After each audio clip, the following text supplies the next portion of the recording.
Basic WordPress tutorial part 3 পর্বে orbit IT সলিউশনসের পক্ষ থেকে স্বাগত জানাচ্ছি আমি বজলুর রহমান। তো চলুন আমাদের আজকের টিউটোরিয়ালটা আমরা শুরু করি। আমরা আমাদের আগের টিউটোরিয়ালটা ওপেন করার জন্য জ্যাম্প চালু করলাম। জ্যাম্প থেকে আমাদের লোকাল হোস্ট থেকে আমাদের ওয়েবসাইটটাতে গেলাম, ব্লগ সাইট। তাহলে আমাদের ব্লগ সাইটটা চলে আসছে। এটা আমাদের যদি ড্যাশবোর্ড বা ব্যাকএন্ডে প্রবেশ করতে চাই তাহলে আমাদের লিখতে হবে wp-admin। তাহলে আমাদের ইউজার নেম পাসওয়ার্ড চাইবে। ইউজার নেম এবং পাসওয়ার্ড দিয়ে আমরা ব্যাকএন্ডে প্রবেশ করছি। আমাদের সাইটটা যদি দেখতে চাই তাহলে সাইটবারে আমরা সাইটটাও দেখতে পাচ্ছি। তো গত পর্বে আমরা দেখেছিলাম যে কীভাবে আমাদের ওয়ার্ডপ্রেস সাইটে বিভিন্ন ধরনের পেজ এবং পোস্টকে অ্যাড করা যায়। আজকে আমরা দেখব যে পেজ এবং পোস্টের সঙ্গে কীভাবে ফিচার্ড ইমেজ অ্যাড করা যায়। ফিচার্ড ইমেজ মিনস আমাদের পেজ বা পোস্টটাকে যদি আমরা হাইলাইটস করতে চাই বা পেজ বা পোস্টের ধরনটা আমাদের একটা ইমেজ দ্বারাও অনেক সময় শো করতে চাই। যেমন ধরুন আমি উদাহরণের সহিত বলি যে টেকটিউন্স ব্লগটাতে যদি যাই, বাংলাদেশের মোটামুটি একটা জনপ্রিয় ব্লগ সাইট techtunes.com.bt।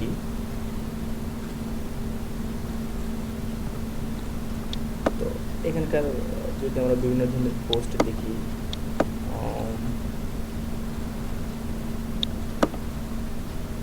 ধরুন এই পোস্টার কথা যদি আমরা চিন্তা করি তাহলে এই পোস্টের যে বাম পাশে আমাদের একটা ইমেজ শো করছে, ছোট আকারের একটা ইমেজ শো করছে।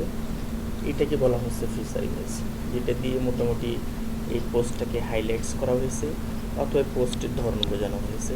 এই ধরনের ইমেজ চাইলে আমরাও আমাদের পোস্টে অ্যাড করতে পারি। এর জন্য যেটা করতে হবে সেটা হচ্ছে আমার ড্যাশবোর্ডে আমাদের পোস্টটা লেখার পর আমাদের পোস্টের নিচের দিকে একটা অপশন পাবো, সেটা হচ্ছে যে ফিচার্ড ইমেজ। সেট ফিচার্ড ইমেজে যদি আমরা ক্লিক করি তাহলে আমাদের ইমেজটা চাইবে। তো আমরা ইমেজটা আমাদের কম্পিউটার থেকে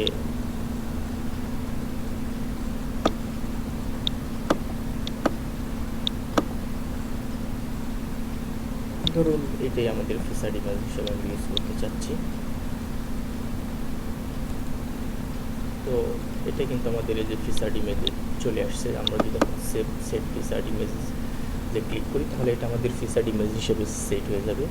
তো যে কোনো ব্লগ সাইট বলেন অথবা ওয়েবসাইট বলেন, ওয়েবসাইট বা ব্লগ সাইটে ইমেজ যখন আমরা ব্যবহার করব তখন আমাদের একটু কেয়ারফুল হতে হবে ইমেজটা ব্যবহার করার ক্ষেত্রে। অর্থাৎ আমাদের সাইটটার লোডিং টাইম কমানোর সাথে অথবা সাইটটাকে এসইও ফ্রেন্ডলি করার জন্য আমাদের ইমেজগুলো চেষ্টা করতে হবে যে আমাদের ইমেজটা যেন জেপিজি অথবা পিএনজি অথবা জিপ ফরম্যাটে হয় এবং ইমেজটার সাইজটা তুলনামূলকভাবে কম হইলে ভালো আর কি। তাতে আমাদের পেজের লোডিং টাইমটা কমে যাবে এবং সেই সাথে আমাদের পেজের ইমেজের টাইটেলটা একটা মিনিংফুল টাইটেল দেওয়ার চেষ্টা করব। যেমন প্রপার্টি, আমি আরও দিই প্রপার্টি হাইফেন আইকন, মোটামুটি ভ্যালিডফুল একটা নাম হলো। অল্টারনেটিভ টেক্সট আমরা দিলাম প্রপার্টি আইকন। ক্যাপশন হিসাবে আমরা এটাই দিতে পারি। তো এই যে আমি এখানে title, caption, alter text, description এগুলো আমরা ইউজ করলাম। আমি যদি এগুলো না ইউজ করতাম তাহলেও আমার ওয়েবসাইটে আমার এই ইমেজটা শো করতো, সেক্ষেত্রে কোনো ধরনের প্রবলেমই হতো না। তারপরেও আমি এই ধরনের title, caption, alter text, property, description এগুলো ইউজ করার উদ্দেশ্য একটাই, যাতে করে আমাদের ইমেজটা এসইও ফ্রেন্ডলি হয়। এবং আমি এখানে প্রপার্টি আইকন না দিয়ে অন্য XYZ দিলেও কোনো ধরনের সমস্যা ছিল না। তাতে সমস্যা যেটা ছিল তা হচ্ছে আমাদের ইমেজটা আমাদের শো করতো ঠিকই, কিন্তু আমাদের ইমেজটা এসইও ফ্রেন্ডলি হতো না বা আমাদের সাইটটা বা ইমেজগুলো সার্চে আসতো না। এর জন্যই আমাদের ইমেজ ব্যবহারের ক্ষেত্রে এই সকল নিয়মগুলো একটু আমাদের লক্ষ্য রাখতে হবে।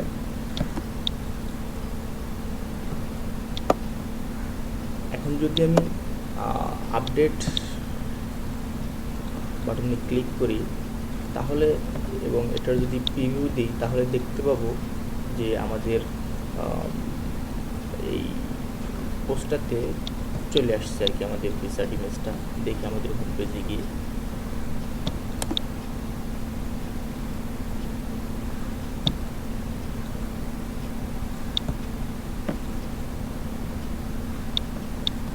তো আমরা আজকে দেখব যে এ পর্বে আমরা এখন দেখব যে কীভাবে বিভিন্ন ধরনের প্লাগইনস ইনস্টল করা যায়। এবং প্লাগইনসটা আসলে আমাদের ওয়েবসাইটের জন্য, বিশেষ করে আমরা যারা ওয়ার্ডপ্রেসে কাজ করি এবং ব্লগ সাইট তৈরি করি, তাদের জন্য প্লাগইন একটা অত্যাবশ্যকীয় উপাদান। এবং আমাদের সাইটের সৌন্দর্য বৃদ্ধির জন্য অথবা সাইটে বিভিন্ন ধরনের ফাংশনালিটিস অ্যাড করার জন্য প্লাগইন ব্যবহারটা আমাদেরকে খুব ভালোভাবে শিখতে হবে। আমরা হয়তো প্লাগইন তৈরি করতে পারবো না, বা শেষের দিকে টিউটোরিয়ালে আমরা প্লাগইন তৈরির কিছু টিউটোরিয়াল আমরা তৈরি করব। তো এ পর্বে আমরা এখন দেখব যে কীভাবে আমরা প্লাগইনস ব্যবহার করতে পারি। গুগলে সার্চ করলে এই ধরনের ফাংশনালিটিসের বিভিন্ন ধরনের প্লাগইনস আমরা পাবো। আমাদের প্রয়োজন অনুযায়ী আমাদের সেই প্লাগইনগুলোকে আমরা ব্যবহার করতে পারবো। ধরুন আমাদের একটা পেজ তৈরি করতে চাচ্ছি, কন্টাক্ট আস পেজ।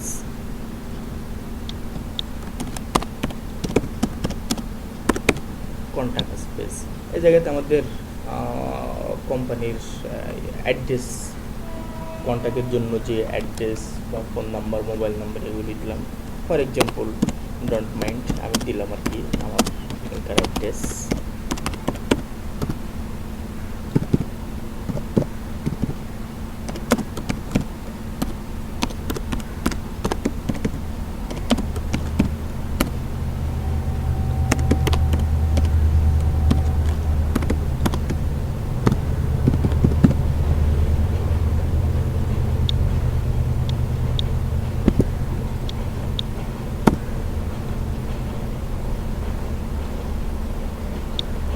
ধরুন এই ধরনের আমরা অ্যাড্রেস আমাদের কন্ট্যাক্ট আস পেজে শো করতে চাচ্ছি। তো আমাদের শুধু অ্যাড্রেস না, আমরা চাইলে এই জায়গাতে গুগল ম্যাপস ব্যবহার করতে পারি, যাতে করে আমাদের লোকেশনটাকে আমাদের শো করবে। তো আমাদের বিভিন্ন ধরনের বায়ার, যারা ফ্রিল্যান্সিং করি অথবা বিভিন্ন ধরনের কোম্পানির কাজ করি, তারা অনেক সময় এ ধরনের গুগল ম্যাপস তারা কন্ট্যাক্ট আস পেজে ইউজ করতে চায়। কন্ট্যাক্ট আস পেজে আবার কন্ট্যাক্ট আস ফর্মও ইউজ করতে হয়। তো কন্ট্যাক্ট আস ফর্মের জন্য আমাদের আলাদা একটা প্লাগইনস আছে, সেটা নিয়েও আমরা পরবর্তীতে আলোচনা করব, অথবা আজকে যদি সময় পাই সেটা নিয়ে আমরা আলোচনা করব। তো এ পর্যায়ে এখন আমরা দেখব যে কীভাবে একটা গুগল ম্যাপস প্লাগইন আমরা আমাদের ওয়েবসাইটে ব্যবহার করতে পারি। তো প্লাগইনসটা নতুন করে অ্যাড করার জন্য বা ইনস্টল করার জন্য আমাদের প্লাগইনস থেকে অ্যাড নিউতে যাব। অ্যাড নিউতে গিয়ে আমি আমার যে ধরনের প্লাগইনস চাচ্ছি আর কি, সেই ধরনের প্লাগইনস দিয়ে আমরা সার্চ দেব। তো আমি গুগল ম্যাপস শর্টকাট নামে একটা প্লাগইনস চাচ্ছিলাম, তো আমি সেটা দিয়ে সার্চ দিলাম। তাহলে এই ধরনের অনেকগুলো প্লাগইনস আমাদের এই লিস্টে শো করবে। দেখা যাচ্ছে অনেকগুলো প্লাগইনস আমাদের শো করছে। তো আমাদের কাছে যেটাকে সবচেয়ে সুইটেবল মনে হবে, এটার আমি যদি আমরা ডিটেলসে যাই তাহলে এদের ডিটেলসটা শো করবে। ডিটেলসটা দেখে, ডেমো দেখে আমাদের কাছে যদি এটাকে সুইটেবল মনে হয় তাহলে সেটি আমরা ব্যবহার করব। তো আমরা প্রথমে যে প্লাগইনসটা আমাদের শো করছে এখানে গুগল ম্যাপ শর্টকাট, আমি এটাকে ইনস্টল করলাম। ওকে বাটনে ক্লিক করলে এটা ইনস্টল হয়ে যাবে।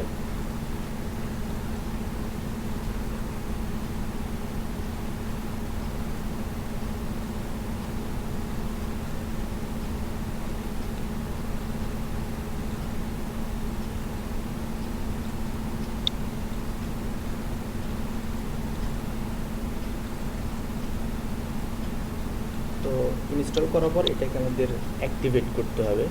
আমরা অ্যাক্টিভেট প্লাগইনে ক্লিক করে এটাকে অ্যাক্টিভেট করলাম। তাহলে আমাদের এই প্লাগইনসটা আমরা এখন ব্যবহার করতে পারবো। তো চাইলে এই ধরনের প্লাগইন, এই প্লাগইনের ওয়েবসাইটে গিয়ে আমরা ডিটেলসটা দেখতে পারি কীভাবে প্লাগইনসটা ব্যবহার করতে হয়। আমি আপনাদের দেখিয়ে দিচ্ছি যে কীভাবে আমাদের এই প্লাগইনসটা সেটিংসে গিয়ে আমাদের চাইলে এই প্লাগইনস আমাদের যে গুগল ম্যাপটি ইউজ করবে সেই গুগল ম্যাপসের সাইজ, তারপরে সেটা কি লেফট রাইট পজিশনে যাবে, তারপর আমাদের গুগল ম্যাপের পয়েন্টারকে শো করানোর জন্য আমাদের বিভিন্ন ধরনের কার্সর বা ইমেজ পয়েন্টার বিভিন্ন ধরনের শো করাতে পারি। এর জন্য আমাদের এগুলো যদি আমি চেঞ্জ করতে চাই, ডিফল্টটা না রাখতে চাই, তাহলে সেটিংস থেকে গুগল ম্যাপ শর্টকাট এই ধরনের প্লাগিনসে চলে আসবো। তো আমাদের এখানে ডিফল্টভাবে দেওয়া আছে যে ওয়াইড হচ্ছে 450 পিক্সেল এবং হাইট হচ্ছে 450 পিক্সেল হবে। আমাদের গুগল ম্যাপসের যে সাইজটা হবে সেই সাইজটা হবে 450 বাই 450 এবং চারদিকে মার্জিন হবে 10 পিক্সেলের এবং এটা আমাদের পেজের বা পোস্টের ঠিক মাঝখানে শো করবে, সেন্টারে ভালো লাগে আর কি। এটাকে আমরা জুম আউট জুম ইন করতে পারি, সেটা 10 পর্যন্ত করতে পারবো এবং এখানে আমাদের স্যাটেলাইট ভিউ শো করবে নাকি আমাদের রোড ম্যাপ ডিসপ্লে করবে সেটা আমরা এখানে বলে দিতে পারি। তো আমাদের ডিফল্টভাবে আমরা চাচ্ছি যে রোড ম্যাপ যেটা আছে সেটাই আমাদের শো করবে। এর পরবর্তীতে আমাদের মার্কার এখানে ফোকাস করব কি করব না, তো মার্কাসকে আমরা ফোকাস করব। সেক্ষেত্রে আমাদের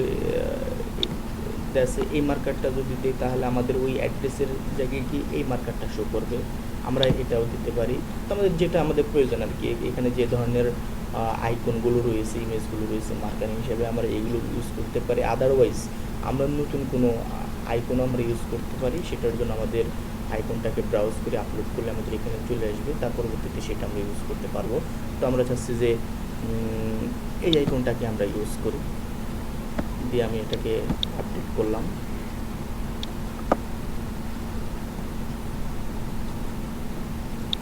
এখন আমি আমাদের পেজে যদি যাই তাহলে এটাকে আমি ব্যবহার করতে পারবো। তো আমাদের এই যে কন্টাক্ট আস পেজ, আমরা চাচ্ছিলাম যে এখানে আমাদের ইমেজটাকে শো করাতে। তো এটার জন্য আমি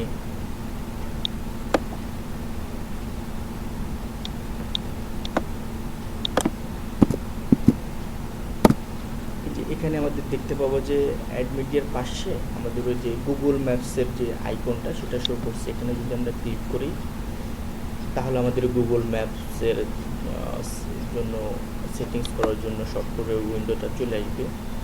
এখানে গিয়ে আমাদের এই দুইভাবে আমরা অ্যাড্রেস ইউজ করতে পারি, সেটা হচ্ছে ফুল অ্যাড্রেস দেওয়ার পর ল্যাটিটিউড লংলিটিউড এটা গুগলে সার্চ করে আমাদের যে কোনো পজিশনের দুইটা পজিশনের অক্ষাংশ দ্রাঘিমাংশ অর্থাৎ ল্যাটিটিউড এবং লংলিটিউড এগুলো দিয়ে আমরা আমাদের অ্যাড্রেসটাকে চিনিয়ে দিতে পারি গুগল ম্যাপসকে।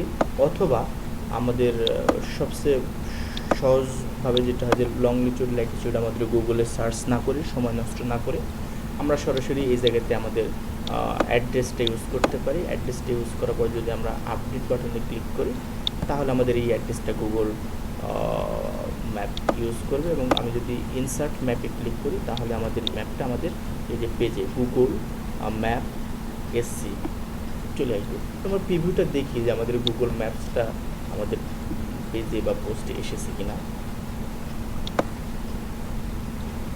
হ্যাঁ, আমাদের গুগল ম্যাপটা চলে আসছে। দেখেন আমাদের এই যে পজিশনটা শো করছে এবং যেহেতু আমরা রোডস ভিউ দিয়েছিলাম, স্যাটেলাইট ভিউ না, সেহেতু রোডস ভিউটাই আমাদের শো করছে। চাইলে এখানে স্যাটেলাইট ভিউ থেকে কেউ স্যাটেলাইটস ভিউটাও দেখতে পারবে, অথবা এটাকে আমরা জুম ইন আউট করার একটা অপশন দিয়েছিলাম, তো জুম ইন আউট করা যাবে আর কি। তো এভাবে আমরা গুগল ম্যাপস আমাদের ওয়েবসাইটে ব্যবহার করতে পারি। তো আমরা দেখলাম যে একসঙ্গে আমাদের অনেকগুলো কাজ শিখলাম যে আমাদের কীভাবে প্লাগইনস ইনস্টল করতে পারি এবং সেই প্লাগইনটাকে আমরা ব্যবহার করতে পারি। আমরা আরও কিছু প্লাগইন আমাদের কন্টাক্ট আস পেজের জন্য আরেকটা সুন্দর প্লাগইন সাধারণত সবগুলো ওয়েবসাইটেই দরকার হয়, তা হচ্ছে যে আমাদের কোম্পানির অ্যাড্রেস ঠিক আছে, অ্যাড্রেসের সাথে আমাদের গুগল ম্যাপস সেটাও আমাদের অনেক প্রয়োজন হয়। সাথে আরেকটা যে জিনিসটা প্রয়োজন হয় সেটা হচ্ছে যে কন্টাক্ট আস একটা ফর্ম। তো কন্টাক্ট আস একটা ফর্ম, এটার জন্য একটা সুন্দর কন্টাক্ট আস 7 ফর্ম নামে একটা প্লাগইনস রয়েছে, অনেক চমৎকার একটা প্লাগইনস। তো আমরা এটাই ইনস্টল করি আমাদের কন্টাক্ট আস পেজকে ফাংশনালিটিসকে আরও সুন্দর কার্যকারিতা বাড়িয়ে দিতে পারি। তো এটার জন্য আমাদের ঠিক আগের মতোই আমরা প্লাগইনটা ইনস্টল করি, কন্টাক্ট আস 7 প্লাগইনস থেকে আমরা অ্যাড নিউতে গেলাম, গিয়ে আমরা প্লাগইনসটা সার্চ দিই কন্টাক্ট ফর্ম 7।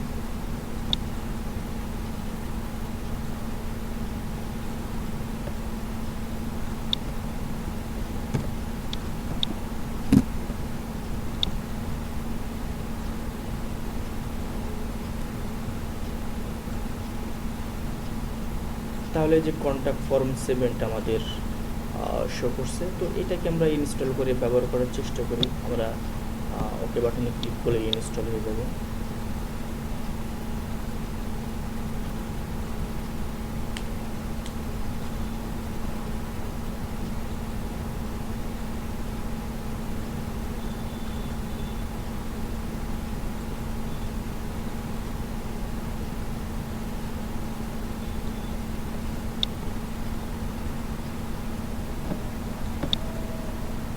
তো আমরা প্লাগইনটাকে অ্যাক্টিভেট করলাম।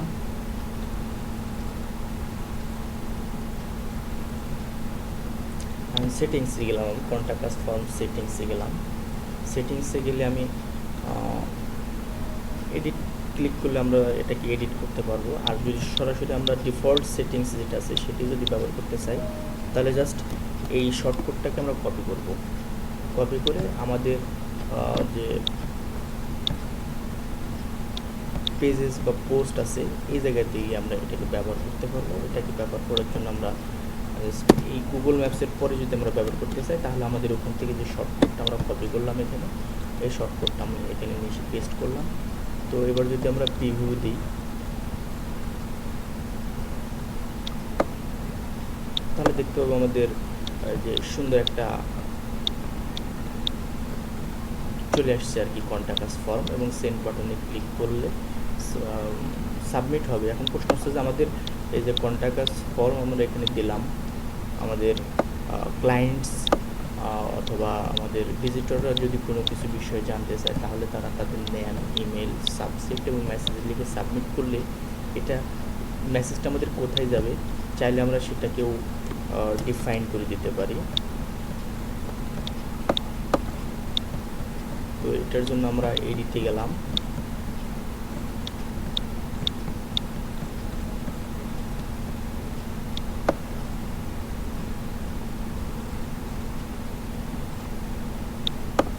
এডিটে গিয়ে এখানে টু ইমেল, এখানে আমরা যে ধরনের ইমেল দিব তাহলে সেই ধরনের ইমেলে আমাদের মেসেজটা চলে যাবে আর কি। আবার সেই সাথে যদি আমাদের কোনো ধরনের ফিল্ড অ্যাড করতে চাই আমাদের কন্ট্যাক্ট আস ফর্মে, যেমন এই জায়গাতে ডিফল্টভাবে আমাদের কী কী ছিল, আমাদের ডিফল্টভাবে ছিল নাম, ইমেল অ্যাড্রেস,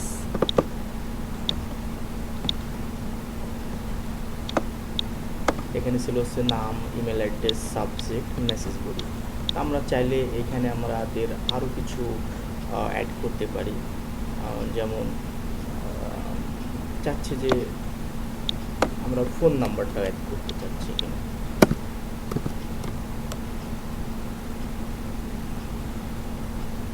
এবং এই জায়গাতে রেকর্ড যদি দিই তাহলে আমাদের এটা ম্যান্ডেটরি একটা ফিল্ড হয়ে যাবে আর কি। ওই ফিল্ডে ডাটা সাবমিট করা না পর্যন্ত, আমাদের এই ডাটাটা না দেওয়া পর্যন্ত আমাদের এই ফর্মটা সাবমিট হবে না। তো আমরা চাচ্ছি যে মোবাইল নাম্বারটা আমরা দেবো এবং সেটা ম্যান্ডেটরি হিসেবে না আর কি।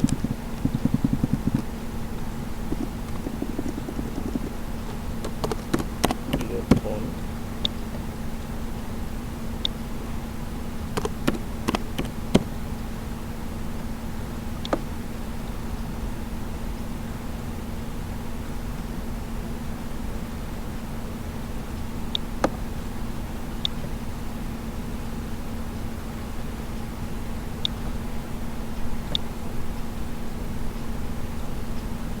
তাহলে আমাদের যেখানে ফোন নাম্বারটার ফিল্ড শো করছে, এভাবে আমাদের ফিল্ডের ভ্যালুটাও আমাদের মেসেজে কী কী ধরনের ভ্যালু আসবে সেগুলো আমরা শো করাতে পারি। তো এই জায়গাতে আমাদের যদি একটা লাইন থাকতো তাহলে ভালো লাগতো। এটা আমাদের এখানেও দিতে পারি লাইনটা, অথবা আমাদের এখানে দিই আমাদের লাইনটা, প্লিজ submit your query.